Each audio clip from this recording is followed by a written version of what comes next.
Again. This meeting is being recorded. Apologies. Yeah. So I'm going to send that out again for the community rep, just for the recording for community rep for the campus-wide services process here in the National Question Center. So you look for that. In terms of those procurements, we have closed the janitorial RFP. It's in review right now. Hopefully by that'll be resolved in the next few weeks. It's selected. We have a number of them. They're throughout the rest of the year and even into early next year. There's 7 or 8 of them. The next 2 that come out are going to be individual. There's one for snow removal, which is not just for this area of the campus, but also includes sidewalks along National Western Drive North and South, Betty Cram, parts of like Boulevard. So it's a pretty substantial contract. And then landscape for that same area. It's coming up next. I wanted to mention that we this week posted 2 job postings. One for director of finance, one for manager of for an operations position manager for contracts, procurements, and administration.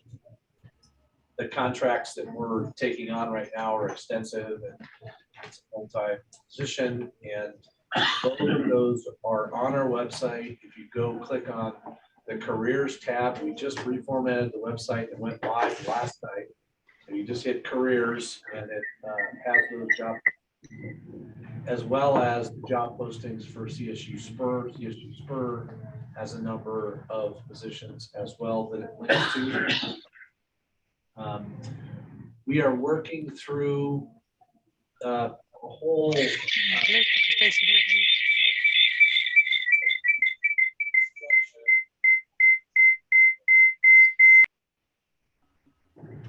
there you go. Whole structure around community use of the campus facilities. Am I okay to keep talking? I think so. So She's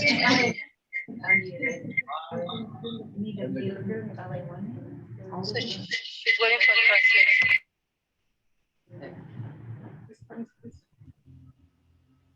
Oh, Armando's not muted.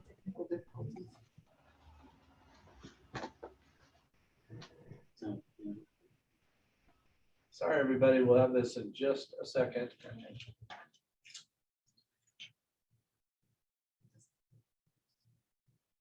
I can hardly get my phone to link to the Bluetooth in my truck, so this always impresses me. I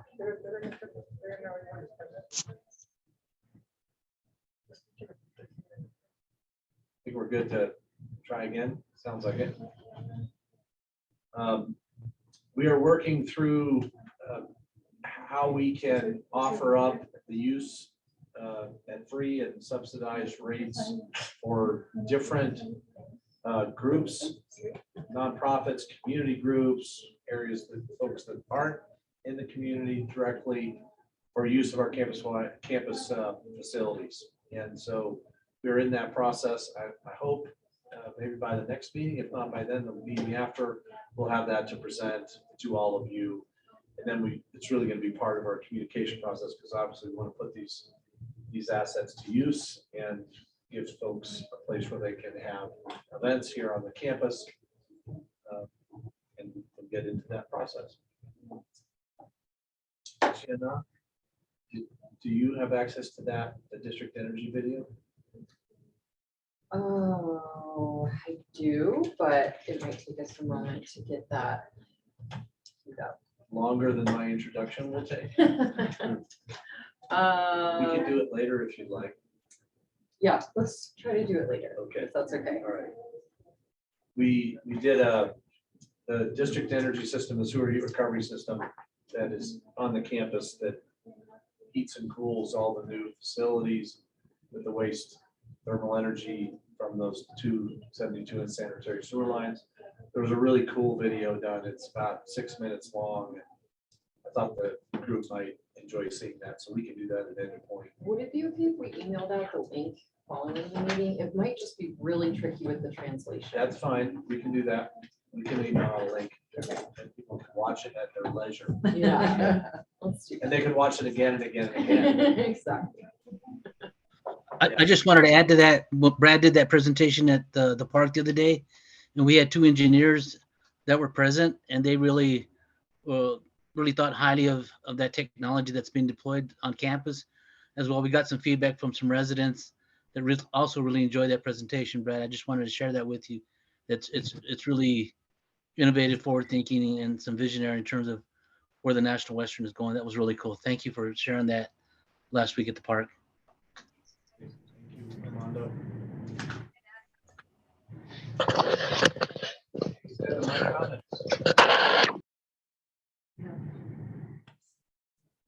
Oh, yeah, Slavitzer had that. quick note. Oh, yeah. Slavitsa, are you on? I am. So Brad, just so you know, I've already watched that video 5 times and showed it to all of my neighbors. And yes, everybody's super impressed with Need a that. hobby. And see, Brad guy didn't even pay me to say this. It was just. So anyhow, Slavitsa Park with CRL Associates, on behalf of National Western Stock Show, wanted to invite you all to a student setup event that is going to take place on August 4th at 5:30. 5:30 to 7:30 at the National Western Stock Show. I'm not sure how many of you are familiar with this program, but National Western Stock Show started the Standard Scholarship Program in 2019, where every year they select up to 5 Denver high school seniors and provide them with a scholarship if they're attending some schools or careers in fields of agriculture. So the next week on August 4th, we'll be celebrating the recipients of this year's scholarship and would love to extend an invitation to you all. I believe somebody from the team, either Anthony, Jenna, or Brad, have shared the information with you. Stop by, we'd love to have you.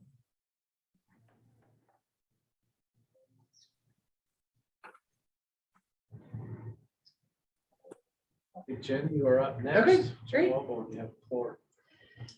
I'm Jen Welborn. I think I know lots of you from the many years that I have spent working on this project. In January of this year, I moved from the city attorney's office to the mayor's office, in part to help shepherd this project, not so much through the construction project, but thinking about what additional steps we need to take for the campus, for the development of the campus. So I wanted to let you know, because I'm talking to council members, I'm about 7, I think, meetings into a 13 meeting swing through council. And so it's appropriate, I think, to be here in the middle of those conversations about what we're doing next on the campus. So I'm gonna use the both my notes and the map a little bit. And forgive me to those on the computer or the phone, I will try to describe what I'm pointing at. So framework agreement was signed among the city, the authority, the stock show, and the NCSU to fund this project and to set out how it was going to be managed. One of the pieces of that agreement was creating a steering committee that's controlled by the city, but that the equity partners sit on. And that committee that we call SteerCom, because we're so clever, it guides phases 1 and 2, scope, schedule, and budget. So phases 1 and 2 are the activities that are taking place to the northwest of the rail line. So this is phases 1 and 2. SteerCom met at the end of May and decided to put the equestrian center on the deferral list of phase 1 and 2 projects in order to prioritize and concentrate on delivering the livestock center. So this is the planned livestock center. This is the planned equestrian center. So NUCO, which is the mayor's office, the National Western Center, is proceeding with design and construction of the livestock center, again here, but not with the equestrian center until we've identified and agreed with our partners on how to move forward, how to fund that equestrian center and how to construct it. The budget for the vertical assets on the site for phases 1 and 2 remains the same. Nobody took money out of the vertical budget, but the scope that we had anticipated we could get done, we now cannot get done. So this has become, unfortunately, a common refrain in capital projects, both for the city and for, frankly, every builder, because of cost escalation and inflation.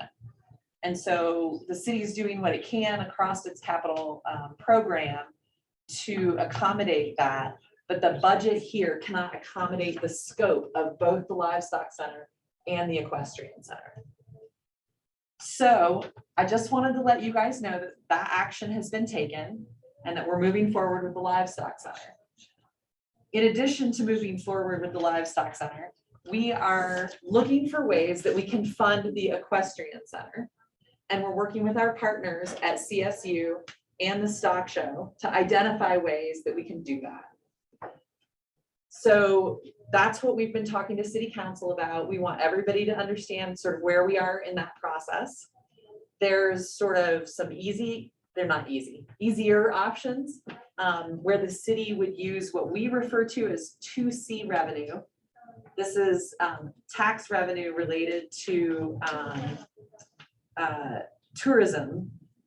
So short-term car rental and lodgers tax and food and beverage tax, which is currently being used to fund the bonds that are paying for phases 1 and 2 that's already been built, stock show, the SYUC, the stockyards, and all the horizontal work, and will be used for the livestock center. So the idea is that there are still revenues available after you pay the bonds and after you pay for operations and maintenance. Not all of the operations and maintenance, an operations and maintenance budget, that there may still be funds available from that funding source. And we're trying to figure out how many dollars might be available and when they might be available and the best way to deploy those so that we can go ahead and build the equestrian center. So this is really just an update for right now. The city's actively looking at options.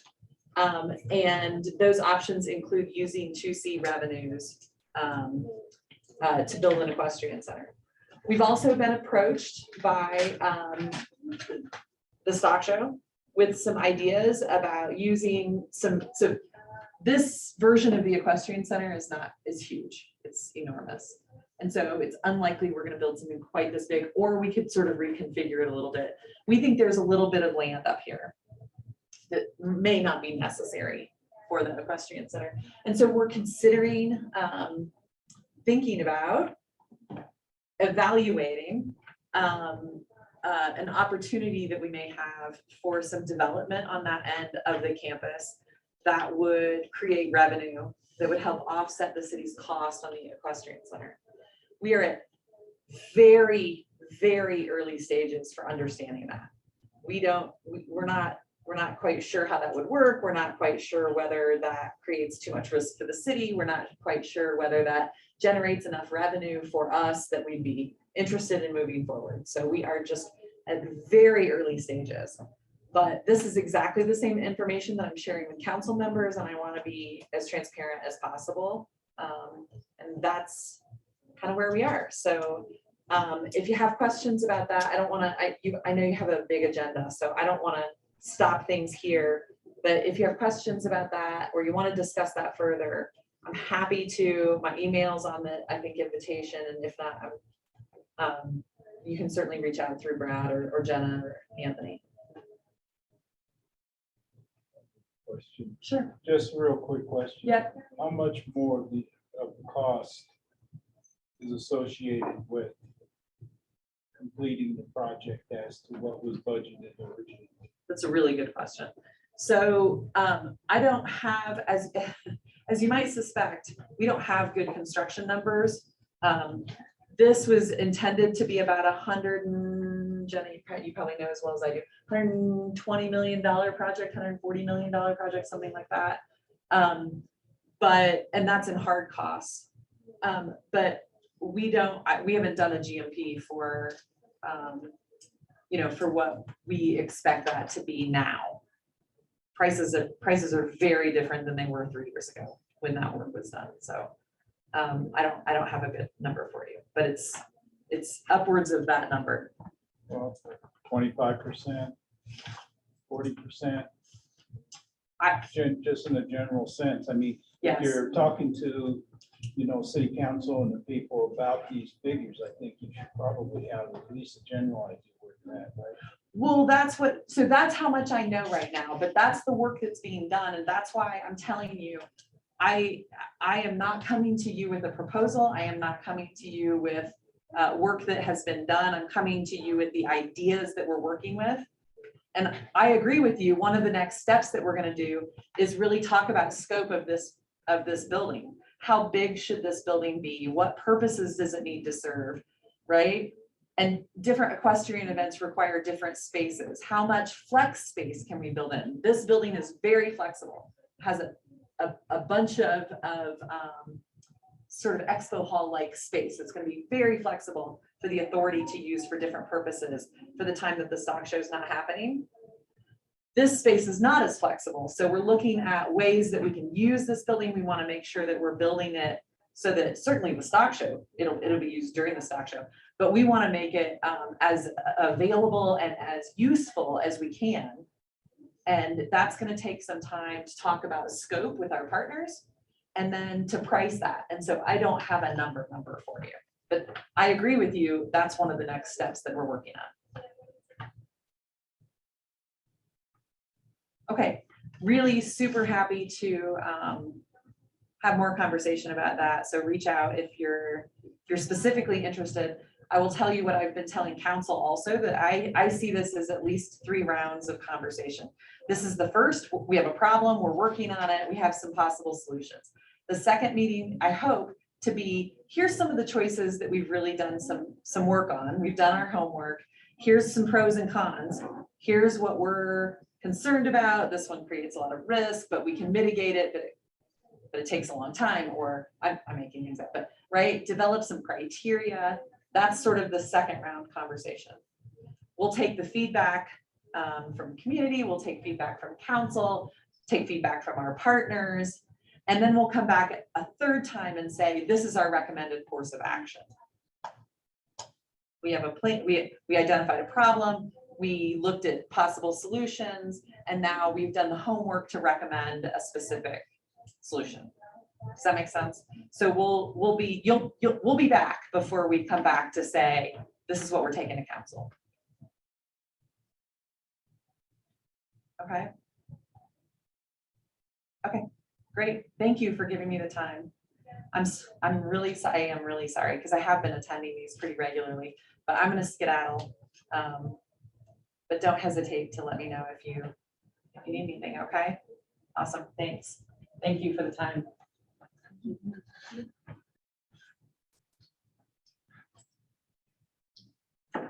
It's all yours. All right, sounds good. All right. So hi, everyone. There are a couple new faces. I want to introduce myself. I'm Dr. Violeta Garcia. And I came into the space, I guess, 2 months ago now, initially to kind of really figure out what was happening, where you could use my help.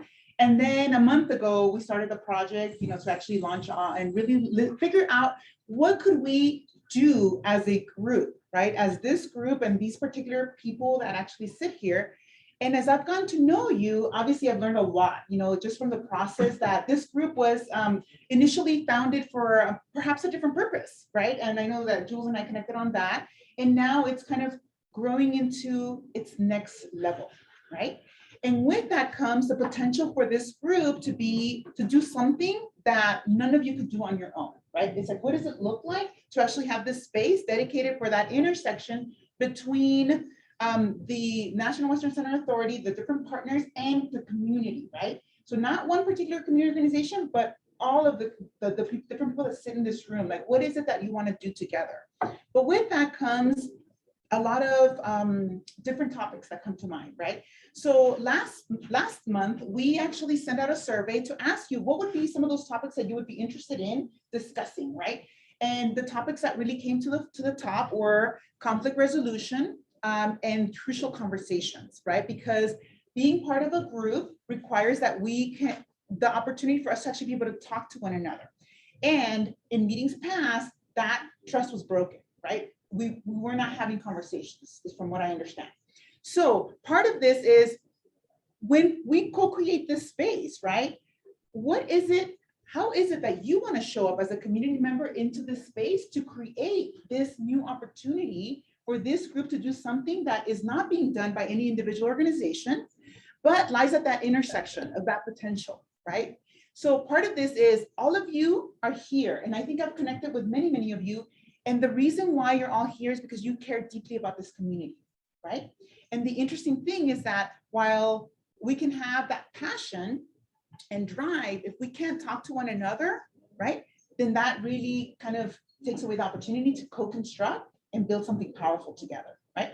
So this slide right here, and for those of you that are in here, there's actually a poster paper over there, so we'll get to answer this. And I have some notepads.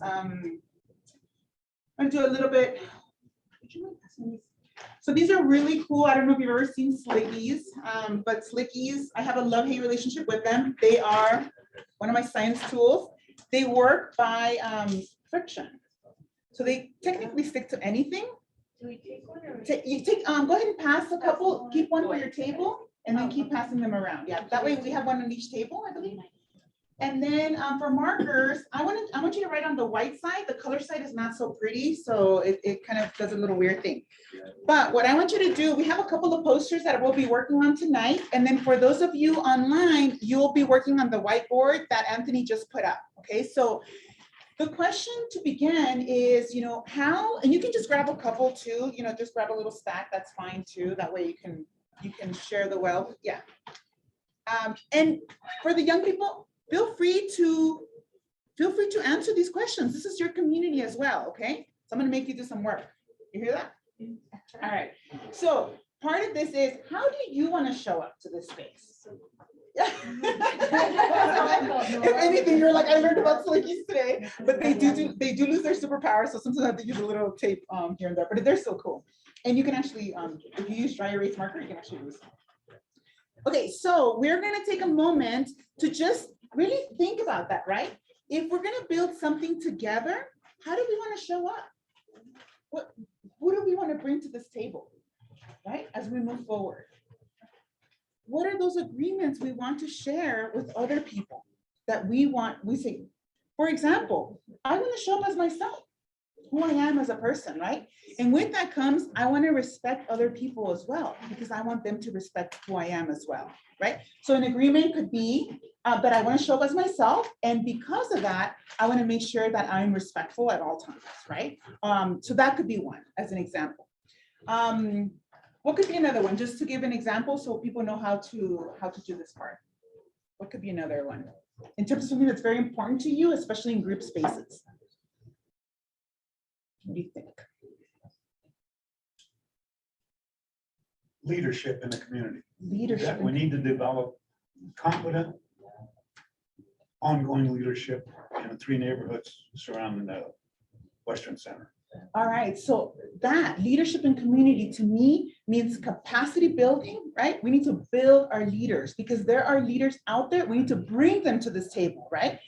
And then put that energy to good use, right? In terms of creating whatever plan we will have, creating that together, right? So leadership in community. Do you want to show up as a leader in community? I want to retire. I want to go fishing. You want to go fishing, so you're gonna have to recruit one of these young folks. For the last 50 years, I've seen the ups and downs, and I know right now, today, we're seriously lacking leadership development in unison with the 3 communities.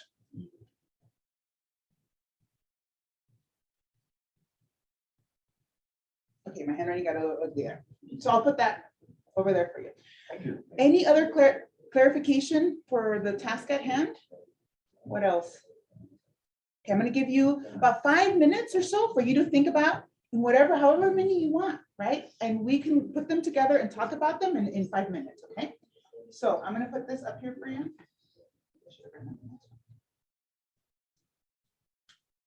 Okay.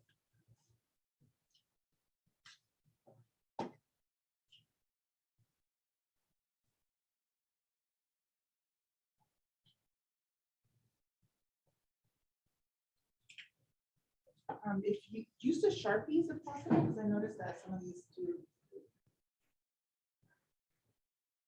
Violetta, you're encouraging people on the phone so they can just type in on the whiteboard themselves. Yes, so thank you for clarifying that. Yes, okay, so if you're online, you can do it a couple of ways. You can type in the chat box and Anthony can literally copy and paste if we want that. Or you can just type directly on the board. All of you have permission to actually type directly on the board. All you have to do is go to this little, the T right here. If you see that, if you click on that T, you should be able to type it, type anywhere on that screen. So that way you can participate the same way that people are participating here that who are in person.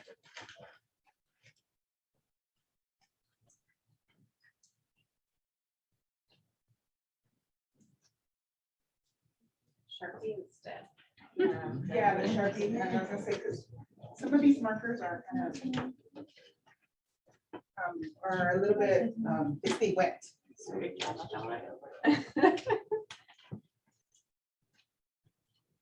But it is, I'm a scientist by training, so it is always a science experiment for me, just so you know.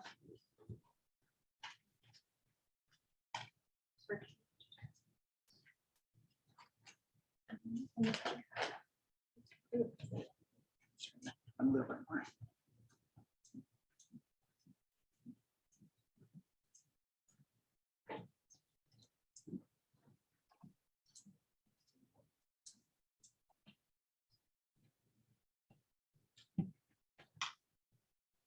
If you have any ready, go ahead and put them up there.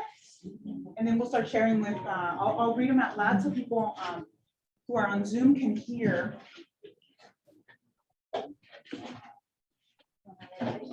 No.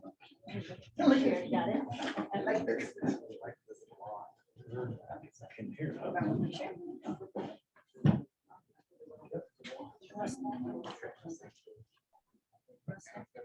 No, I haven't. Thank you.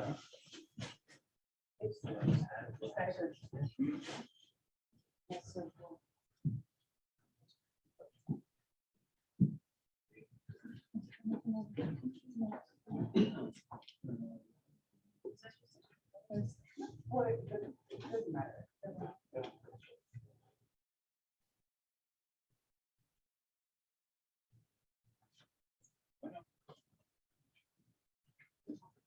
Let's take another 2 minutes to finish. Now, of course, if you prefer regular stickies, I also have them, so just let me know.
Bless you. Okay, is anyone else online ready to add? Any other comments? So we have work in solidarity with my GES neighbors, collaborate with the National Western Center and the city in a respectful manner to benefit GES. Okay, so that's what we have online. And then I'll read these so everybody online can hear what our in-house audience had. So community cohesion on projects and goals, right? Cohesion. As innovators, right? What is it that we're doing together that no one really has done before? As a problem solver, as a partner, to build leadership and community, right? Because some of you are retiring. What's that next generation going to look like, right? How do we create those pipelines of support to make sure that there's always representation? With respect, con respeto, transparente, transparent, punctual, puntual. And this is another interesting one because punctual also means show up, right? The commitment part, that we're going to be here and we're going to stick around for the long haul and win. Confianza para tener creatividad. So trust to have creativity, that freedom to say, if my idea is put forth, it will be heard, right? To be creative. Listen to all perspectives. Acknowledgement of political dynamics. Reconocimientos de dinámicos políticos. Transparency, transparencia. Accountability, contabilidad. With opportunities to support and be supported. With transparency and also grace. With leadership, con liderazgo, con confianza. With leadership, with trust. So what are some of the themes we hear here? Trust. Trust is a big one. Respect. Trust. Respect. Transparency.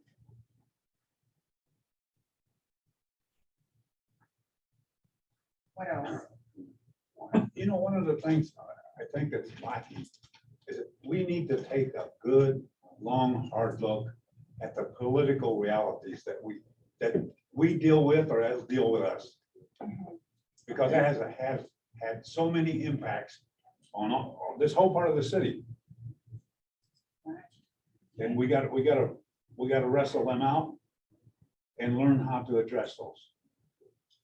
So how can we summarize that? Like, I don't want to say Political historical realities. understanding, but political, say it again, political Realities. realities, okay.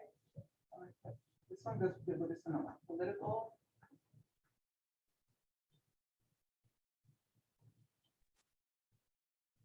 I have many of those moments. I also heard leadership, right? And leadership or innovation in leadership also. Like if we can actually combine those two thoughts, that it's not leadership as we know it, it's what is new? What is the potential to create something that is different, because what we've had so far hasn't really worked as well as we would like for it to work, right? And that goes back to how we make decisions, right? All these different things. So innovative leadership.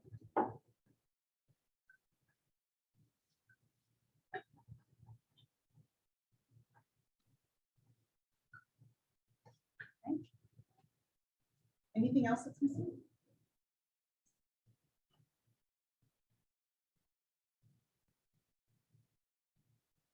Partnership up there. Partnership was up there a couple of times. Partnership? Yeah.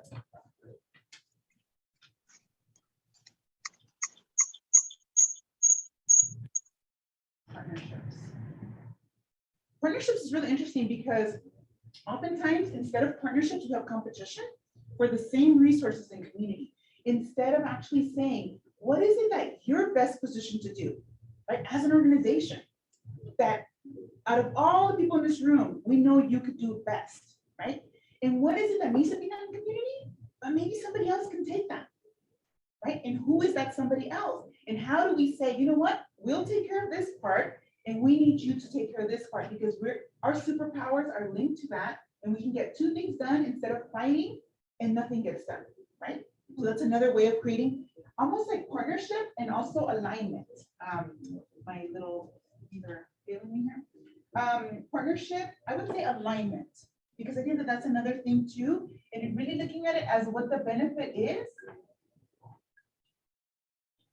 to having more partners at the table who are doing great work rather than competitors at the table who are competing for the same resources, right? Because as a community group, your superpower is in helping activate everybody else's superpowers, okay? So,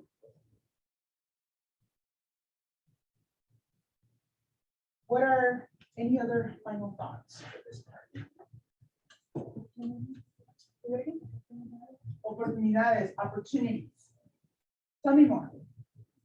La oportunidad de venir aquí y poder tanto aprender las cosas como las oportunidades que y los recursos, la oportunidad de poder trabajar juntos para poder resolver, ¿no?, los problemas que vemos constantemente. The opportunity to be able to work together to resolve the problems that we constantly see. Trabajar, De liderazgo y de la oportunidades. oportunidad de trabajar juntos para ver las oportunidades que hay. The opportunity to work together to seize the opportunities. Yeah, so there's two different versions of what I hear, right? One is the opportunity to build leaders, right? We have that great opportunity right now.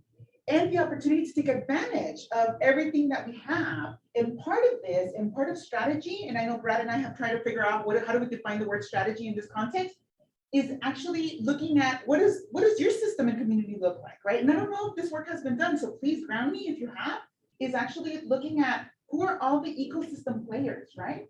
And what is their superpower, and looking at what they do, and where is that intersection with the National Western Center, right? In terms of that unique opportunity to sit at this table, right? And actually do something a little bit different than what's been done in the past, right? Which is take advantage of that intersection to say, who do we want to be as a group in this space, right? Okay. So any final thoughts for this part? And I want to take a pause because one reflection I had as a learner, as a leader, was that in grounding ourselves last time, we really talked at you a lot. You know, Sonia and I who were here, we just said, we're going to do all these different things, right? And I thought, this really has to come from you. This is a very important step because all of you are saying, this is what's important to me. So when we enter this space, we are going to be learners. We are going to be innovators. We're going to be respectful. We're going to be transparent, right? We're going to highlight those political realities. We're going to be innovative in our leadership, and we're going to call out, give credit to the partners and say, you know what? That is your superpower. Go for it. And this is our superpower. We'll do this together, right? So what does that look like? And I think that it's very important to ground these as a foundation for this group. Because that's our reminder, right? When things go awry, which is our next topic, we're gonna have to ground ourselves back here to say, this is what we all agreed to, right?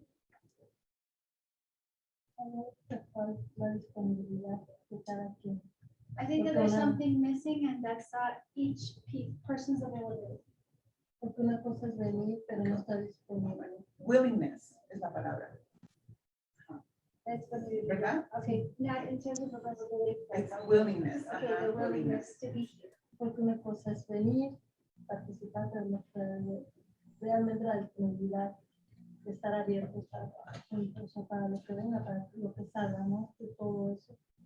Because people can be here, but that doesn't necessarily mean they're willing to be open to share and to look into how to face whatever comes.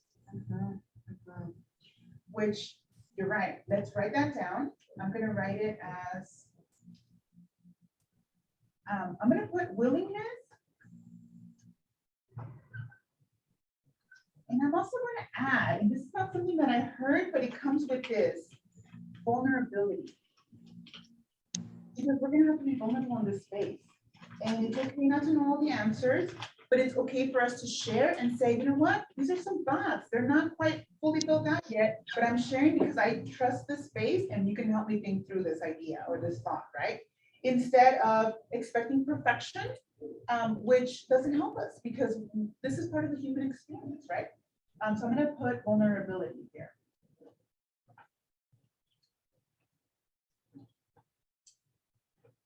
Now, we're gonna see a pattern after several meetings where some of these really come to the top, right?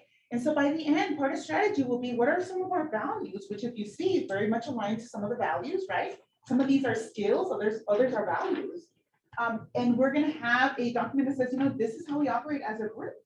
And with that comes, this is what we care and value in this group as well. So that's part of something that will come out of strategy as well. Okay, so we're gonna move into, speaking of this, willingness. Did I spell it wrong? I didn't know. Why now? Okay, no, you get it. I call those my English language moments because I'm like, it looks so strange to me. But part of this is conflict has come to the forefront as a reality, right? And the reason why I was brought in and why my team is working with some of you. So let me grab my notes real quick. So part of conflict, you know, why are we going to switch over to conflict and talk about this? What do you think? And I was a teacher, y'all, so I have a long wait time. Because it always comes up. It always comes up, right? Now, does it only come up in community groups? Everywhere. Everywhere. Look at Congress. Look at Congress, right? Look at our political system, right? Conflict. What about, I mean, what are the different types of conflict? Can somebody name some? Somebody?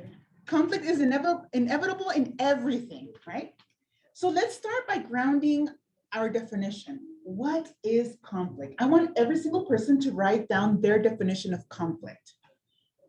What is conflict? Yeah, and I know they're kind of, if you want to post it, that's fine too. I have some, I'll just kind of spread them around, but what is your definition of conflict? Right? Because part of this is really important to just name it as a reality. So what is conflict to you? And Violetta, I would encourage people on the Yes. phone to just right here, just to use this space. Can you just create the next text box and just put conflict on the, you can use the same board, just put conflict as the next kind of subheading. Because I don't want to change the board and then, you know, we have to flip. So just put conflict. Say the question again. What is your definition of conflict?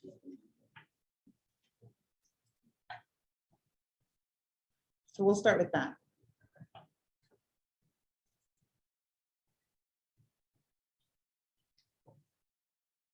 So what is your definition of conflict?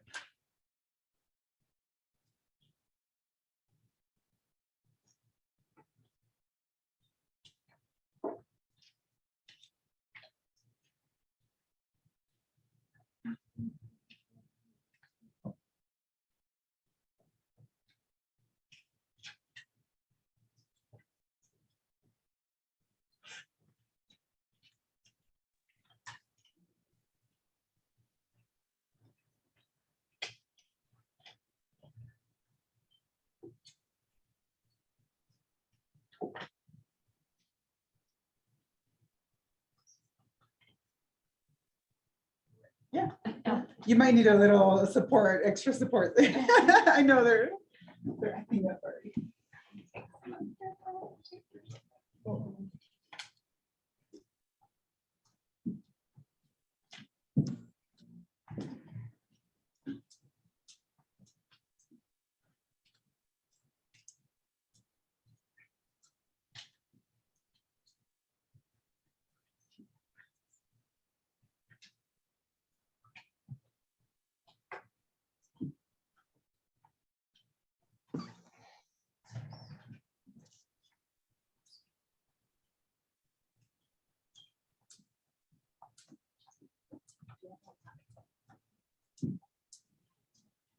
Oh, please, yes. Thank you.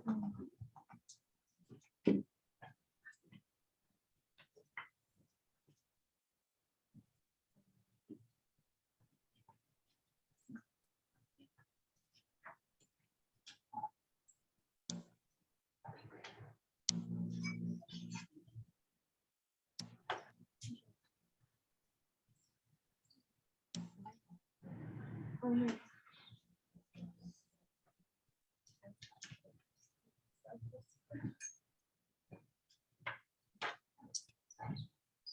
what do you have? We have disagreeing on one's aspect of doing things, right? So it's disagreement between the self, the way we do, right? A clash of interests, and it could be personal, racial, political. Okay. What else? What are some of the thoughts that you wrote over there? Who would like to share their definition of conflict? Say time and commitment. And the reason I would say that is for most people in here, we donate our time and our abilities that we have to put out here. There's some people that get paid for it. And creates a conflict when you're having to deal with people that's their job. Government people or people that are involved in, I just say city. Okay. Well, that's their job to put in their 8 or 10 or 12 hours a day. But we have a situation where we come to these meetings after putting in full day's work. Some parents, they got to deal with all their kids and then try to carve out this little bit of time to help their community and deal with these issues. And that creates a conflict, that creates an impatience, that creates a lot of things that it creates a barrier, because then you don't have the patience to really listen through. You're trying to cram all this into a very short period of time and understand it. And then on top of that, deal with people that had meetings and things of all that nature to set up to come out here and deal with you with the short time you have to deal with them. And it really it gets in the way of you being able to negotiate and to deal with issues that take place and what we deal with here. I agree, right? In terms of the layers to the issue. And one question as you're talking is that I have for this group is how might we create more equitable spaces too, right? That is something that this group can consider in terms of the questions you just brought up, right? In terms of daycare, in terms of the time, right? That you put, what does that look like to be able to do all these different things so it doesn't feel like such a conflict, right? That is a question. How might we, right? What else? I just wanted to add one thing to what Vern and then you just said is just, and maybe we'll get to it in the crucial conversation, yeah. but just like that our time is valued, you know what I mean? That we're actually doing stuff. Gotcha. Right. Go ahead. The truth. I think conflict, at least in my experience, results when the truth doesn't come out. People either don't want to address it, they don't want to recognize it. If something is legally and morally right, that should be truthful. And when it's not, and self-interest overrules the truth, then that results in conflict. Can you think of an example? When a project, recently we experienced a horrendous incident in Globeville over the Tiny Homes Village. It was legally right, it was morally correct, absolutely morally needed, correct. And it ripped the community into pieces. Because people wouldn't recognize the truth. First of all, that there's a need. There was a big need for housing for people on their way up, not down. Brad and I, we were having the meetings there at that time over the benefits efforts of program here, and witnessed almost resulted in a fight. People were just really upset over it, and it ripped through people are still smarting over it. So notice something. I'm gonna point something out because I'm, as a scientist, as an observer, right? Notice something. What are the facts of that story? Can somebody tell me? Of what's happened with the tiny homes? What are some of the facts? In a court of law, you could actually say these were facts.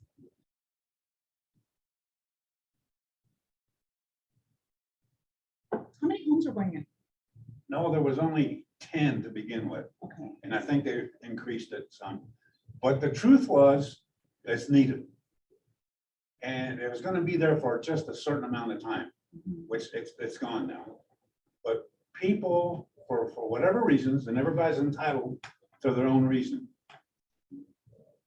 opposed it, which is fine, but there was no system set up to defuse the conflict and sit down and say, realistically speaking, this is going to be done because first of all, it's needed, it's morally correct, it's legally correct, and the people that were supporting that kept their word, and they've relocated it now. Okay, so I'm going to point something out because I think I'm going to use this example. It's actually a really good example for the activity we're going to do to kind of wrap up this section, because I think it's really important to get to the topics that are crucial to you, right? As this intersection of the community, the global air responsive space and the National Oyster Center Authority, right? Like that intersection. So a couple of things that you mentioned, I think are really aligned with what I definitely want to share with you and kind of to bring everything together. And it is, as humans, we are social creatures. Right? We want to protect ourselves. We also need a sense of belonging to succeed. When we think other people are coming into our space, we get protected. Right? I just want to show, I want to use that as an example because it's so perfect for everything we're going to talk about today. We like to spend time with the people we trust, the people we know, right? The people who understand us, and the people who believe in us, and with people who are committed to helping us succeed. And when those rules are violated, we have this mistrust, right? I can't trust you. I can't trust a random person who happens to be houseless right now, right? To come into my community because I don't know who they are. Is that interesting? May I interject? Uh-huh. Hi, this is Angela, and I need to respond to John's response. The reality with the tiny homes is the lot where they were is a city-owned property and was empty for 20 years. And the city would not clean it up, despite the fact that myself and other neighbors who live here in South Globeville called to have that area cleaned up. Suddenly it was cleaned up and we didn't have a say-so in that the tiny homes were coming. And yes, they're gone. And if you didn't live on Pearl or Pennsylvania in South Globeville, you don't know what happened here. So I think the other thing is also to be careful about making those generalizations about how certain people felt about it. My issue living here in South Globeville with it half a block away from my house was the fact that we were not asked. What usually happens with Globeville, Elyria, Swansea is we have things pushed upon us for decades that we never have a say-so in, and that was one of those issues. So I just want to clarify that, and I'm done. Thank you very much. Thank you, Angela, for sharing your thought. Okay, that is a thought you have, right? Because his experience was different than your experience. So that is something that a part of respect is we have, every single one of us has a different experience. Because my experience was, I read it in the newspaper, right? So I have no direct connection to it because I am not a resident in that direct area, that direct block. So thank you for acknowledging that. And the fascinating thing about this, right, is that the fact is 10 homes were going to be built into an area. And I'm using it as an example. I know it's a very heated, topic in the community, but I also want to put it out there because it is important for us to have these community conversations, because if we say that everything, the rest of the story was all emotional and a thought a person had about it, right? A thought that may or may not agree with other people's thoughts. And I'm pointing that out because oftentimes the fact might be something so insignificant almost, right? And we create a whole story around it. Obviously, this situation got really, people got very emotional about it, right? And that's, I'm just pointing it out, right, as an example, but there are so many different topics that we can pick. This is just an example for that. So When we don't have that, what I shared with you, right? In terms of the need for a sense of belonging to succeed, when we don't, when we're not around people we trust, when we don't have people who understand us, when we don't have people who believe in us, and people who are committed to seeing us succeed, then we encounter mistrust. We encounter fear of rejection. We encounter isolation, apathy, danger, fight or flight. And this is a fascinating part because the next thing I want to talk to you about is our brains, right? If you've had coaching with me, I've already taught you this, right? That our brain has pretty much, we have many, many parts of our brain. As a matter of fact, only like 10% of it is studied. I mean, 90% of our brain, we don't even know what it does, right? But for this purpose, right?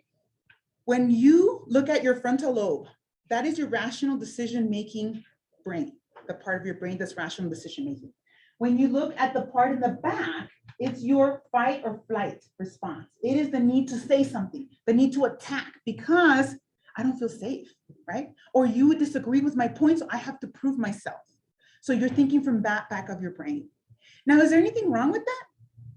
No, there isn't anything wrong with it, but you should be mindful of which area of your brain is working at any given time because you're going to get different results each time. If you say, wait a minute, I'm actually only speaking because right now I'm in fight or flight mode. Could I have a different thought to just calm me down and actually say, what is it that I want out of this? What result do I want? What action do I want out of this? And then based on that, decide what thought would be more beneficial for that type of action or result to get. So this only shows that we're human. We are spiritual beings in human bodies, if we look at it that way, okay? And as humans, we are going to have emotions that are 50% negative and 50% positive. So I'm not here telling you everything's going to be roses, sunshine, and unicorns, right? No, we're going to have negative emotions. We're going to have positive emotions.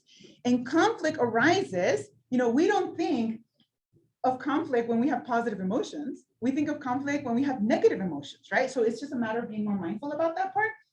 But it really, these type of opportunities, conflict just shows us our negative emotions at their worst, if you look at it that way, or at their best, right? At the same time. We have many things about how things should be. It should be this way. It should be that way. Whenever you hear that, point it into your brain. Is that your rational brain talking? Or is that your kind of primitive fight or flight brain talking? I just want to survive, right? Or if you have, we should do it this way, this is the right way of doing things, that's another thing, right? It's a thought that's like, I'm going to get it my way no matter what. But the rational brain is like, well, is this what benefits the entire community? Or is it just my way of showing up in this space? Okay, and it's just really important to actually look at that. So on that note, so if we know that, why do we end up in conflict? Why do y'all think? We're emotional creatures. We're emotional human beings, right? And having that space to actually feel our emotions and actually process them will help us become better leaders. Okay. Now, here is another thing. It's not easy to do this. Why? What does the brain love? Tell me. Besides my caffeine over here. What does the brain love?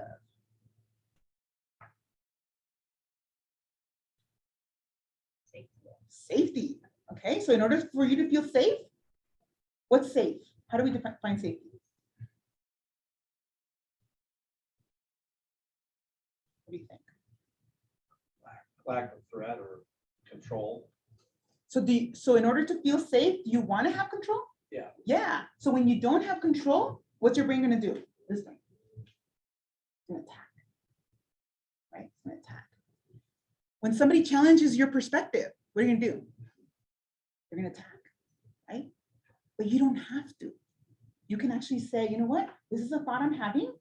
Is this going to help advance the conversation or derail us, right? Into whatever we want as co-creators of this space. Okay, the brain indulges in emotions. It likes gossiping. Oh, so-and-so said and so-and-so said. And it's easier to do that than to do the hard work in community and actually say, you know what? We are done gossiping. We actually are going to take action. What does that look like? Right? Isn't that fascinating? I mean, in Spanish, it's like the chisme, like we love the chisme, right? Because it's easier to talk about other people than it is to actually take action and say, you know what, if something is wrong in community, what does that mean for me and how do I want to show up and make that, you know, a path that we can, where both of our lives can be improved, right? But it's much easier to indulge in the emotion, to say it's somebody else's fault. And if they would change, my life would be better. Mhm. And last one is, we would rather not confront anyone. We're scared of conflict. So instead, we shut down. And then we shut down and we don't feel the emotion. And then something else happens and we shut down again and we don't feel the emotion. And what's the result of that over time? What do you think? Build up. Build up. Tell me more. What happens to that build up? La bomba de tiempo. La bomba de tiempo. The time bomb. It is a matter of time where that bomb is going to explode. All of us carry that bomb. And we saw that bomb explode in here, right? And that is okay because it's part of processing emotions and part of saying, you know what? This was the disruption we needed to build something new together. Okay, so we can see a forest fire as a destructive power, but we can also see it as new growth, right? It's a thought. It's just a thought. Okay, so that's something that I just want to, so we're going to move into benefits. What are the benefits if we actually say, you know what, we're going to embrace conflict and really process it, right? And I will teach you tools through trainings, through coaching, through, you know, one-on-one help. That is my job, right? To help you process these emotions so these bombs don't explode again. So we actually have what? What do you want to create together? What would be the benefits of actually being able to put this in action? What do you think?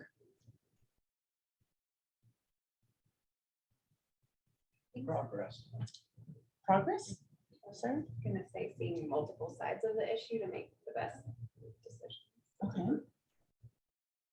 Seeing multiple sides of an issue, right? Having multiple perspectives and voices at the table where we respect them and we don't necessarily say you are wrong, but say, you know what? Thanks for sharing that. I hadn't thought about it that way. Or I didn't know that you experienced it that way, right? Because right now we're still in the primitive brain wanting to attack and prove that we are right, okay? But imagine a gigantic poster board up here in front of you, right?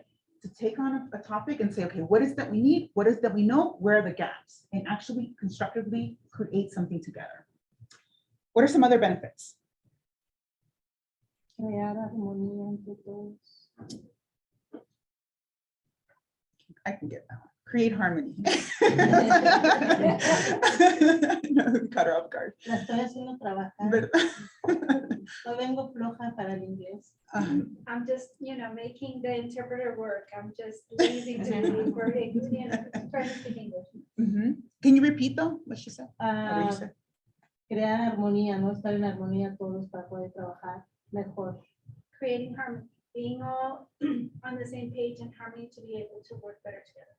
Yeah, and you know, it's not about, like I said, rainbows, unicorns, and sunshines all the time, right? It is about how do we have a working relationship? You don't have to be best friends. You don't have to go out for coffee with each other, right? How do we have conversations where we can advance topics without denigrating each other, without screaming at each other, without being disrespectful, right? And instead to have conversations that do address conflict, but say, you know what? I hear you and I have a different perspective from you. And this was my experience. Listen to that line. I mean, that shifts your brain, right? The primitive brain says, you know what? Calm down, primitive brain. I want to say something here, but I'm going to use my rational mind. And of course, you choose how you want to show up in this space, right? And there's a part of me that's like, I don't want to change anyone either. And I'm pointing out that when you are combative, it's harder to listen because then people get defensive, right? And people shut down. And then we go through this thought loop of, well, they're going to act this way. We're going to get this result and we're going to stay stuck in the same cycle over, right? And instead, what I'm challenging you to do is to say, you know what would a step forward look like? And it might be a mediation session with someone, right? And some of you are taking that step already, which is amazing. And it might be you attending a training to say, you know what? I want to become a better leader in community. And I want to learn what my conflict style is, which by the way, is the next topic for the workshop we're going to have on August 10th. And I'll tell you more about that towards the end. So that's another thing to really think about, right? How do you want to show up in this space? What is it you want to learn? Tell me what you want to learn so I can embed it in different practices as we go through as well. So we have life could, the life we could have if we actually address it would be a life where we can actually co-construct a new path together, right? You can actually work together with one another. Like I said, you don't need to be best friends, but you need to work together to advance common goals. And then you will be able to tackle projects that are bigger than one person or one organization, which I think is the greatest potential you have as a group, as a community group, okay? All right, so I was gonna dig a little deeper, but all I wanna point out is that every time something happens in community, there are facts and what I call the story. Okay, so facts are things like 10 tiny homes are going to be put in community, okay, by the city, or I don't know, the organization it was. Okay, that's a fact. There were 10 tiny homes that were planned to be put. The emotion that came with that is all story. Like we didn't feel safe, we weren't heard, our voices were not heard. That is all your brain interpreting 10 tiny homes are going to come into our community and we weren't asked about it. And now I feel, what kind of feelings did you have? What do you think? Those of you that live in Global, I know that that matters to you, right? But what kind of feelings did you personally have about that? Betrayed. Betrayed, right? Isn't that interesting? And from betrayal, what kind of actions did you take? Attack and speak up and scream, right? And say, I don't want this in my backyard, right? I don't want this here. You didn't ask me for it. Some of you might have felt disrespected, right? Nobody asked me. So what am I going to do? I'm going to voice my concern, right? What kind of result did you get because of that? What was the result of that? Nothing. Arguments, right? Were you stronger as a community? Division. In the end? Yeah, because people that were supportive of, some people were supportive of it and neighbors were not. And so divided the community. So, and I'll just point it out, like I'm not taking sides, you know, this is something that happened in community. I'm just using it as an example, right? So division. So one of the interesting things about, you know, the work that I do is kind of working backwards, really looking at what is it, what's the result that we want, right? And if we want that result, what kind of actions, all the actions we need to take to be able to get to that result. And from that action, those actions that we take, what kind of feelings do we need to have in our body? Right? And believe me, if you're having mistrust as a feeling, if you're having fearful as a feeling, you're not going to get to your result, right? You're going to get to a result that doesn't benefit community. That's really going to go in a cycle over and over. And from that is, what kind of thoughts are you going to have? Because at the end of the day, certain things are going to happen, right? How do you activate in community and say, you know what, we're not going to give our power away. This is the actions we're going to take for us to move forward together to have a different result. But when community is divided, you give your power away because nothing comes out of that, okay? So that's what I wanted to offer you today, and really looking at identifying what is the problem, right? Really having a framework for that, and then asking yourself, why is that a problem? Why is that a problem for me personally? What am I making this mean about myself? Sometimes it's really helpful to ask, and what do I want to do about it, right? So with that, we're going to go into the final, 10 minutes of this to talk about crucial conversations. So with that what is the potential? If we have these really hard conversations, what are they? First of all, I want you to tell me, right? Because a crucial conversation really is something that matters to us. But if we have conflict above, we can't have these important conversations. But if we name the conflict and say, you know what, this is a crucial conversation, we want to have it, but how do we continue in dialogue instead of shutting down? Then we can actually get somewhere, right? So what are those conversations in community that need to happen? Now, some of you have identified, some of these are with the National Western Center, right? We know that. Name them and tell me, why is that a problem for you, right? Why is that a problem for the community organization that you represent, okay? So we're gonna take about 10 minutes because this is the deeper work to really think about what are those topics that I really find that are in my head and I keep going over and over again, but I actually haven't written it down on paper, and I need to do that so we know how to organize and how to move forward together. So I'm gonna give you 10 minutes for that, and then we're going to kind of dig a little deeper into the offerings that we have for the next, 5 months essentially, okay? So any questions on that? We are coming up with what are the crucial conversations that we need to have as a group? That is the task, okay? Anthony, can you put crucial conversations? You already got it. Look at you. Goodness. I think I have a yeah, question, yeah. Because I get it with Mhm. the emotional side of this whole situation. Yeah. All right, and then there's an issue of compartmentalizing, where it's like, okay, you have your emotional involvement, but now we're coming to the table to accomplish something. Yeah. And you take the emotional portion of this whole thing out of it, and you focus on the accomplishment of the task at hand. And I hear a lot about emotion, but I don't hear a lot about how do we get to this compartmentalizing situation to accomplish the project, to accomplish dealing with the issues at hand, to complete it. Because, we still are spending a lot of time over on this side and not enough on the tasks at hand. So here's an interesting thing. We can't separate them. And the moment we do, we get these bombs that happen. So that's part of the human experience, to say, you know what? Some of us handle emotions differently. For example, you can separate them, but the majority of the people in this room can't, right? We show up as a human being that we are, going back to we are spiritual beings in a human body. So emotions are going to come up, right? And look at the mental health crisis we have in the world right now. Guess what's happening? People are not learning how to feel their emotions, right? So that is part of what I want to offer, in terms of, you might not need the support, but other people might. And so I'll be able to share kind of what it is that we're doing in between these meetings, so we can actually come in ready to work, right? Ready to advance these really tough topics, but we got to do self-work first throughout this, in parallel, not in separation, but in parallel, okay? All right, so crucial conversations, write down what are the crucial conversations you believe we need to have as part of this, the engagement for the next 5 months. And then I'll move the poster up for you to put your little slickies.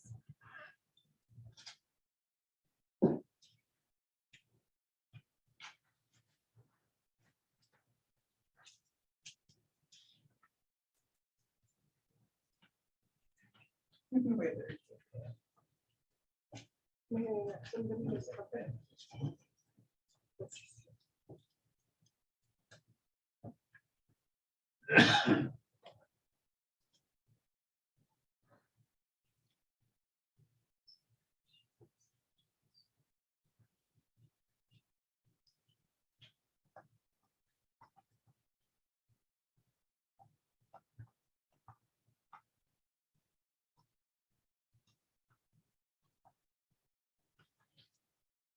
I'll leave these up here in case your post-it needs a little help or your sticky.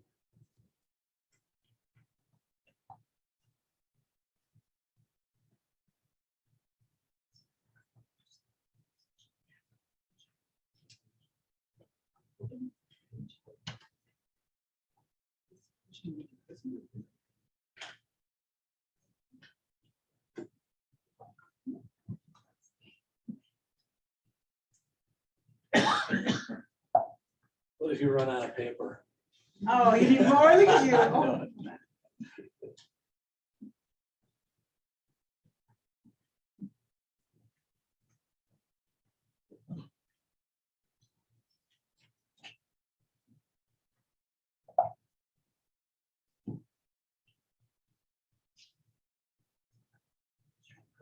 There is a way that we can clear it. In the meantime.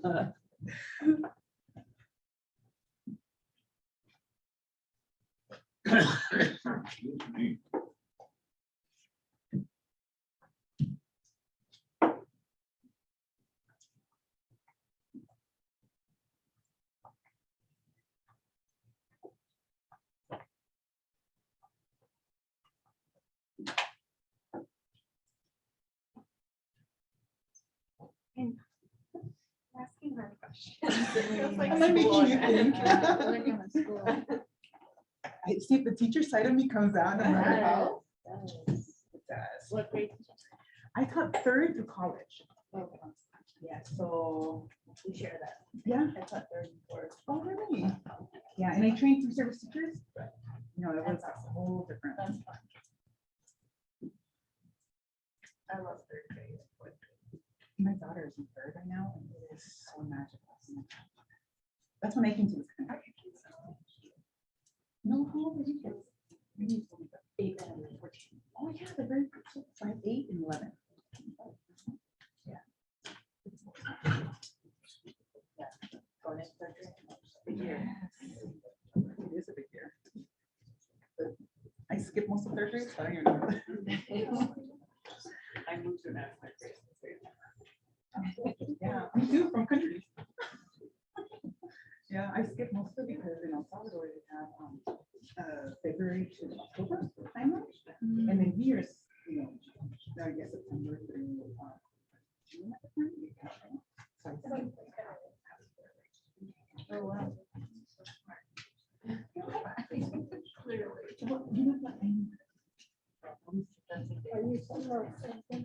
I just transferred it. Oh, sí, para pegarlas porque se están cayendo las pobres. No me trabajaron tan bien como pensé.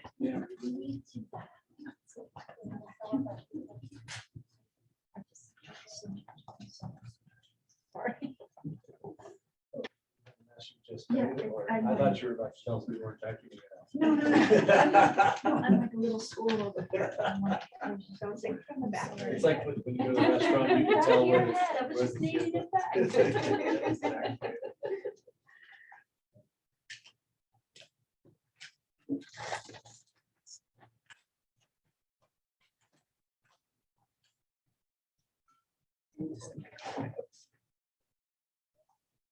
funny because I can't really see if it's too, if it's too far, but maybe I'll have you read them, Anthony, because I'm like, the closer I get, the more the machine's like right here. Oh, gotcha. Can you start with them? Sure. So the first one, under crucial conversations, better relationship between the National Western Center and GES, discussion and resolution of past issues, respect among all at the table, attend meetings to know what happens. Another one, do you want to talk about that? Or move Oh, to the no, next one? go ahead and Okay. we'll talk. Yeah. And then the next one is, I believe you need to focus on our mission. What is the mission? Mhm. Need interaction with the executive board. They make all of the decisions and we just get to look and assess those policy decisions. Yeah, Brad, and that's something that's coming out of strategy to figure out what the mission of this group is. Because as we learned, it's shifting, right? It's not we're just gonna report on what's happening. It's let's figure out what is the best use of people's time and talent when it comes to this in terms of decision-making power, right? So that's really, really important. And that goes back to strategy work, which is what we'll be working on as well throughout the process as well. Let me go that way.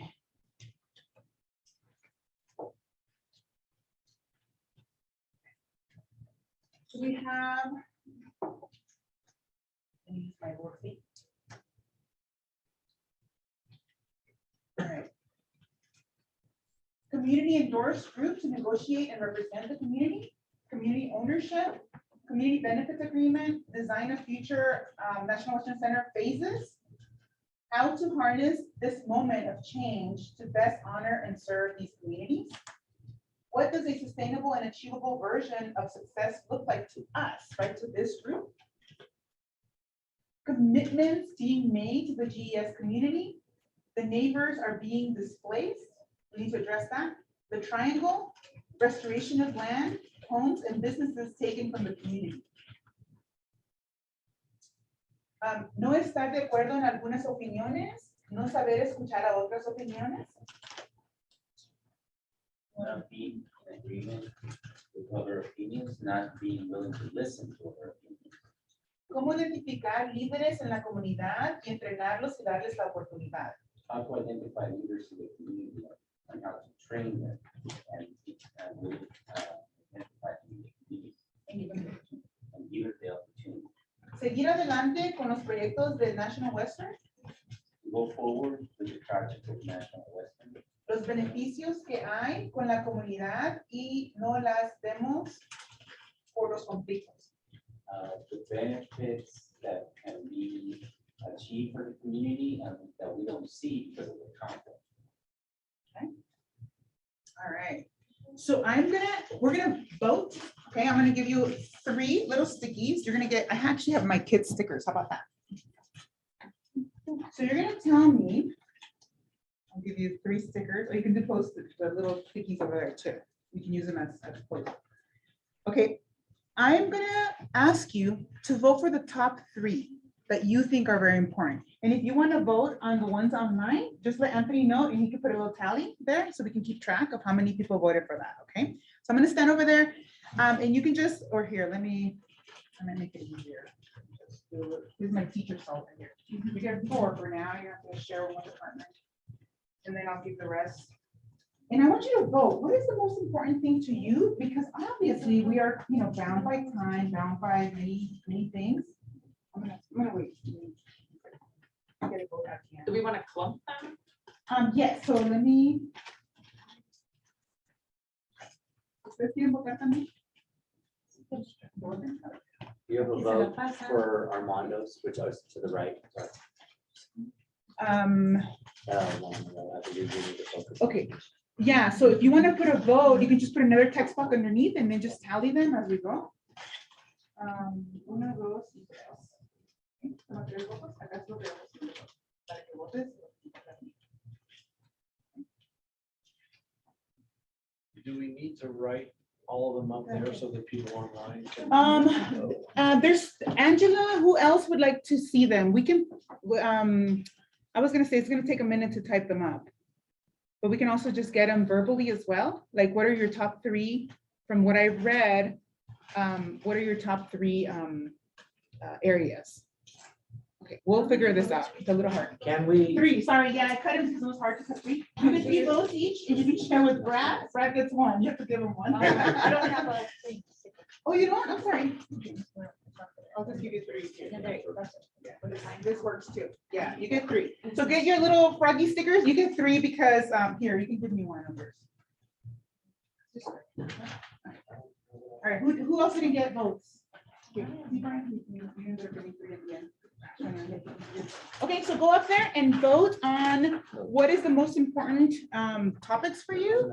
For right Oh, hold now, on, did we lose so some I'm of these? trying to figure out how the people on the can see these, but because reading them isn't gonna work. No, we could move this guy sideways so the owl can catch him. I believe, but we can stick him back up there. Just trying to figure out how to, because the people online can't. I know, and see, I haven't figured out how to. Let's do this. Or, no, let's try something else. All right. We're gonna get there. Okay. And I am committed to make this. I'm gonna happen. put 1 on each of them because I don't want it to count as a vote. If there's equity. Yeah, there's equity, there's equality. There's equality. That Okay, so what I'm gonna do is I'm gonna try to. way I don't count. It's gonna see if you can move the camera. Can you see if you can move yours? Okay. Well, Take a I'm gonna picture. cover all these guys, so that way all the votes can. All right, okay, so Start your video. equality, there you go, y'all, versus equity. Okay, so let's, can they see, or should I stop talking so the camera goes that way? 1 second. I think we're gonna come up with a solution. Anthony has to stand by the poster board and sing, so the owl will. You don't No, even you want can, that. Let can me you try show it. your Okay, camera, here we go. Anthony? you're Oh, yeah, there you go. Yeah. All right, Yep. and then they can tell us what they vote for by typing in their top 3 choices. Can people that are with us on video, can you see the board? No, No? No, you gotta stop share on No, here. this one. Oh, okay. No, okay. yeah. Do you see the red up here? Stop, close whiteboard, way up there? Okay. No, we still need to do it. I just see crucial conversations. We're trying to get out of there. Give me a second. Well, she can see that.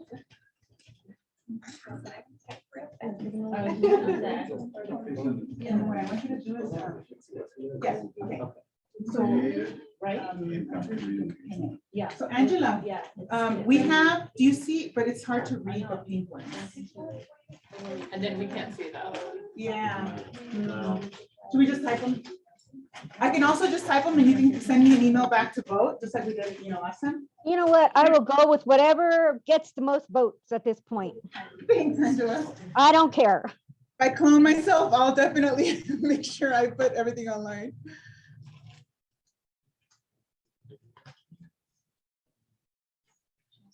And we were actually. Okay. Yeah, go up and put your little froggies. I need to get more stickers. Those are the leftovers from my kiddos. Uh-huh. They're chore stickers. Oh, bad sticker. I have my kids invoice me for chores. They have to keep track. So they have like 3 little frogs for that. It equals to $1 each. These are like size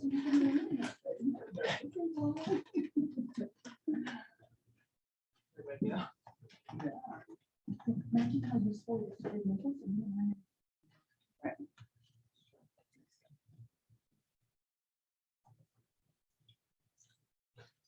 Do you want us to start? Yes, please. That would be really helpful because then we'll have them. And I can just, when we send out the after email, we can always put them in, so people who are not here can also have an input. Joanna, you can make your way over. These ones are Those are the online ones. So if you want to vote, just let Anthony know. And if, and the other ones are over there, so.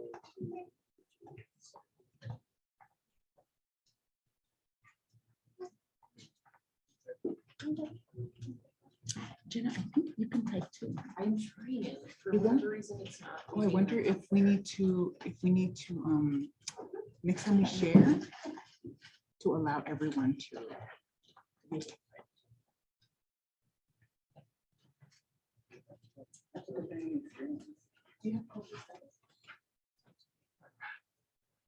See, these should be like. Yeah. Like this one, this one. This one.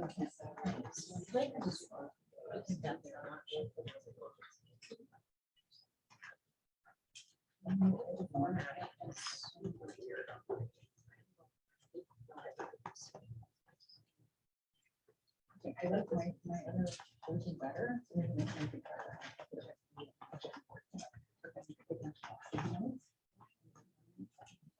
So maybe you're not gonna work ahead of time. Yeah. It's a little bit of trial and error.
Okay, so for those that are on the phone or on Zoom virtually, I typed most of the messages. If you could, in the chat, vote for your top 3. We can make sure that you're included in the survey results. Yeah, and we'll also send it out. And Yeah. we'll also send it out with some With the additional post. information. Info. Yeah. Okay, so while you finish voting, I'm gonna wrap up because I want to give a little bit of time to talk about the process. Right? Noah, do you, what do you want to, how much time do you need to just share out what's coming? Or You want just- that what's an or- announcement? No, I'm just curious just to a make sure minute, I have yeah. enough time. Okay, not a problem. So let me wrap up by saying, because my perfect, world, it was gonna be an hour, but we went a little over. So here's the grand opportunity that we presented to you last time, right? And it was to have access to spaces and opportunities for you to grow as a leader. Okay, not everybody's gonna need it, and we acknowledge that, but we want to make sure that this community has the access that oftentimes we haven't had to leadership opportunities, right? Just by the sheer nature of where we're located, right? Or where you're located. So we're offering one-on-one coaching sessions, and coaching is not meant for you for me to say there's something wrong with you. It is a space that you can come to talk about any community issue you want, so I can help you see what your thoughts are doing in your head, so you can take the action you want to get the results you want in community, right? So it helps you become a better leader, because then you actually can see your thoughts. There's a couple of you already going through coaching, and I'm sure that you can attest to I never thought about it that way moments, right? Like, I never really thought that my thoughts had so much impact on how I show up in community. So that's an opportunity. So the whole point is to dig deeper and to explore your thoughts and feelings. We don't want to do that here necessarily, right? That we want that to be self-growth, and you need to reach out to me for that opportunity. And we have 20-minute sessions for something that you're really, really, like, I just want to run something by you. I keep having this thought, like, for example, I think this about a certain person. I need your help to see that thought, so I can start changing that thought about, because I don't want to have that thought about that person anymore, right? I really want to show up in a different space, but I keep having this reoccurring thought, or about an issue for that matter, right? And I can help you kind of see what that looks like. So there's 1 hour or 45-minute coaching and 20-minute coaching. So that's an opportunity. The second one is the workshop on August 10th. We're going to explore your style of conflict. And we're actually going to dig deep into, like, do you shut down? Do you want to talk to other people about it, right? Do you talk to everybody except for the person you're in conflict with? Like, we're going to dig deep into that style, because the more you know about yourself, the better you can show up when you're in these type of spaces, okay? Now, this one, and Anthony just left, we were talking about creating a space for community in general to learn these tactics, right? To learn these skills. So if you know of any community member that can benefit, Anthony will create a Zoom link to be able to sign up for this workshop, to create more access, because what we want is a more diversified group as well, right? And part of that is really having those entry points into communities to say, you know what, I want to participate in those conversations. And then we can bring them into this space where they already see what's happening and the potential they have to co-construct this, whatever this is, right? And they'll be recorded as It well. will be recorded, and the recordings will be available in Spanish and in English. So we will have translation, and we will also put both the English version and the Spanish version so people can interact with that, okay? But obviously, being in person is a very different experience, because as you see, I'm very interactive. So it really helps to just be, be here sometimes, or be online and actually be doing the work, right? And then we're gonna actually create in months, after month 3, because right now, month 1 and 2 is alignment. It was really finding that common ground for us to be able to move forward together. As we move into month 3, 4, 5, we wanna offer small group coaching on specific topics, right? So if you're like, this topic keeps coming up, like this session would have been ideal for small group coaching, but because it was to really level set everybody, we thought it would be important to present it as this, right? Now, we're gonna have themes every month. So this month, the theme is conflict and crucial conversations. That's the theme. So the workshop's gonna be about that. Whatever you wanna talk about, you can bring topics like that, to coaching, whatever it is that you want for that. I leave coaching, you tell me what we wanna work on, and that's what we do. In the future, some of these might become topics where we have kind of an open forum to, you know what, we actually need to name this.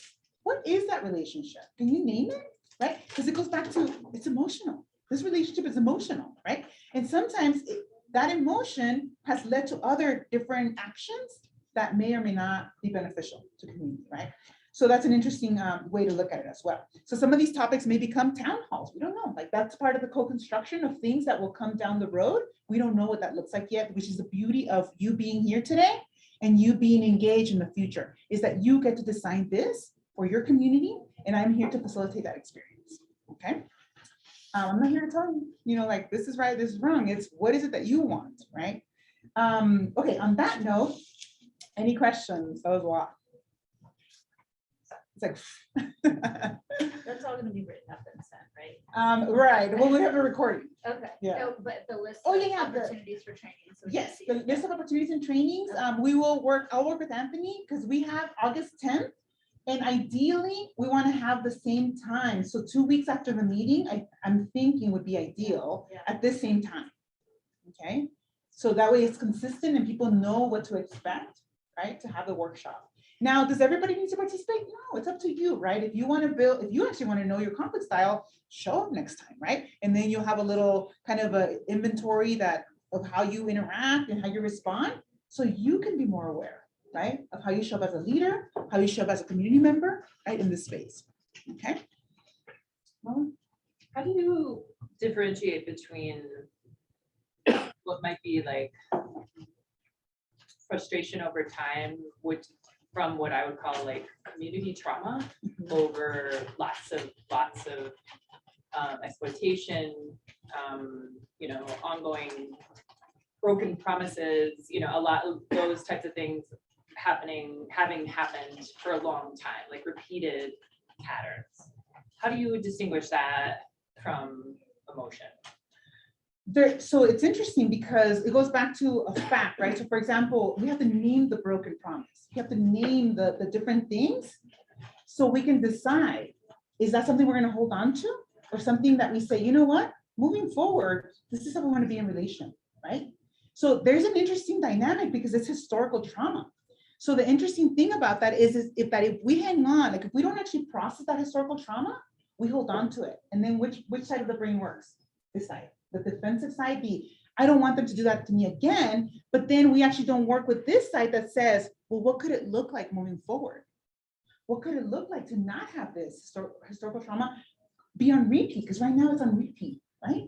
But can it still be, there's still facts? Yes, so we need to name behind the that, facts right. and then decide what kind of result do we want, right? And if the result is the continuing remembrance of that without any action that moves you forward, then does that serve you?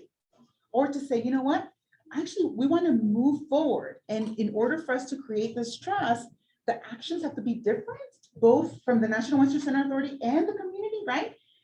What are those actions, right? In order to get this result, to say, you know what, the reality is that if we continue doing this in community, this is the result we're going to get. The National Western Center doesn't want that. The community doesn't want that necessarily, right? So there's kind of a naming part that is really important, but also processing the trauma, because some people hang on to it so much that they cannot move forward, right? I mean, to a point where my mom still talks about the war in El Salvador as if it's happening right now. And it's like, wow, right? So there's that part of the self-work that needs to happen, right? And then there's is that serving us? How do we move forward? What is it that we want? What are the actions that we want? So processing it is one important piece of it, and then deciding what we want to do about it, right?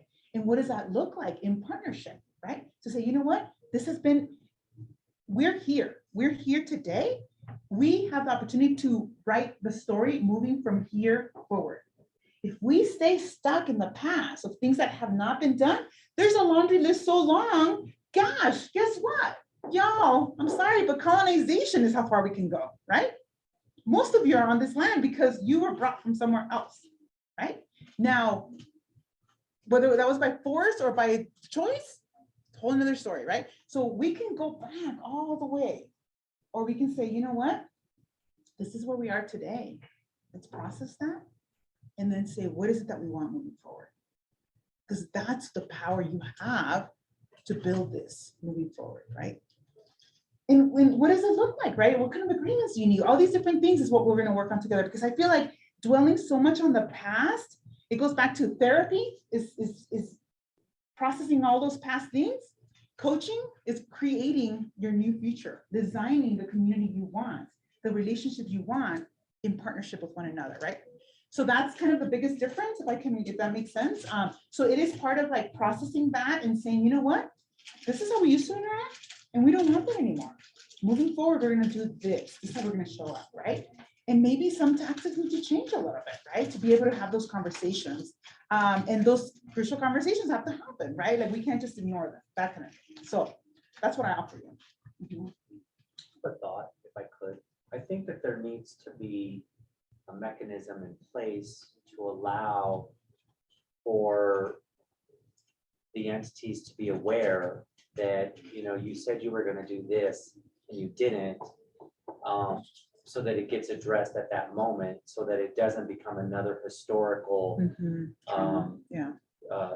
you know, added more mistrust, but instead to realize that moving forward, for us to move forward, that community has the ability to feel comfortable to share those thoughts with whomever, and try to have conversations at that time so that it doesn't like Sandra said, it doesn't become a time bomb. Or that then they say, you know what, you did it to us again after, like, why am I here? And so I think just trying to change the dynamic of the relationship, you know, but also very important to recognize the past traumas that were created as well, but just to sort of process them in that moment so that maybe we can move in a different direction. Yeah, and you're right. It's not, when I say process and emotion, it's not to say, you know what, oh, well, nothing happened. It's not at all. But we do have to process those emotions in a way that is beneficial for you as a community member, right? Because part of that is if somebody gets stuck in this wheel, you get stuck in that wheel and you don't move forward, right? And that is not serving you. So that's another thing. I saw transparency over there, and that is something we're going to have to define, meaning that how much of this, you know, there are conversations that are not public, right? And that is something that, you know, Brad in the National Western Center, you know, just as a whole has to decide, like, what are public conversations, what are public agreements, and how do we hold each other accountable, right? Both from both ends in terms of community and that intersection. Like, what does accountability look like, and what does being in relationship look like as well? I think that that's an important conversation as But well. if there's a commitment and you're holding those values and those promises to each other, you're being transparent. If there's a commitment that's made by anyone that they're not able to fill, if they're being transparent and being a leader, hopefully they're and you're aligned, and you would share that with your partner, the challenges you're having around it, and you would be innovative in coming up with another solution to, you know, accomplish what you need to accomplish. So, I mean, I get that, you know, there needs to be some kind of a mechanism, but I think if we're doing all those things, there wouldn't be broken promises. We would be solving for what was needed as partners with each other. I mean, the potential is immense. And to me, that's why I'm here, you know, because I really truly believe in you as a community. And I really, you know, goes back to when we have our heart in the right place, turning things will fall into place, right? And what does that accountability look like, right? What does it mean to have leaders who represent these agreements, right? That was another conversation that y'all brought up as something that was really important, is that the leadership, you know, these board seats, we talk about equality and equity, like we got to work on that, right? So the next session for August is going to dive deeper into strategy work and actually taking some of these things and naming what does, if we have these agreements, what does that mean for leadership? What does that mean for those board seats, right? What does that mean for how we show up in community? So that's where we're headed with this, okay? So just kind of and it's little baby steps. I mean, it's a lot of work, right? It took 8 years to get here, y'all. So it's gonna take a little time to kind of set everything in a path that is kind of conducive to what you want, right, as a community. Okay, so on that note, though, that is what I have for you. You know, I know there's an announcement, correct? So do you want to talk about what's going on? Sure. Saturday, there's going to be a block party right next to the Valdez Perry Library in Elyria. Thank you. Everything is free. There'll be lots of activities for kids.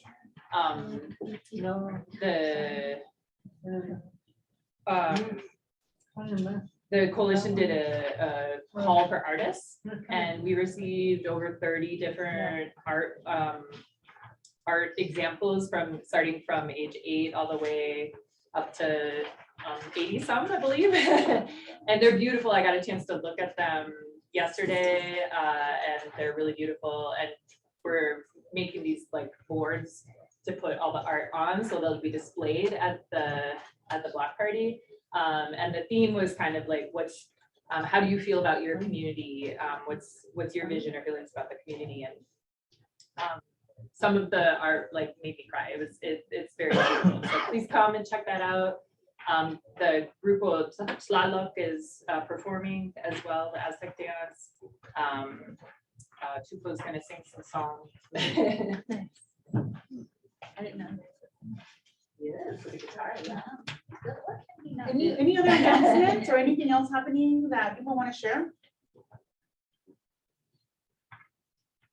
Focus Points is hosting a back to school event on August 13th from 10 to 12. So children must be present to receive a backpack, but parents can receive a backpack and the supplies in it to get ready for school. ¿Y es para los 3 vecindarios? Is it for the 3 neighborhoods? Yeah, yeah, yes. Yeah. Yeah.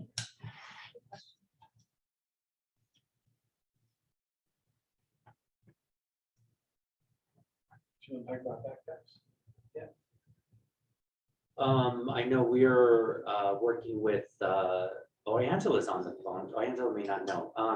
So we're working with, she may know, I shouldn't have said that. But we're working with Carla Padilla from Birdseed Collective and Global First, and they are in the process of collecting supplies and donations for backpacks.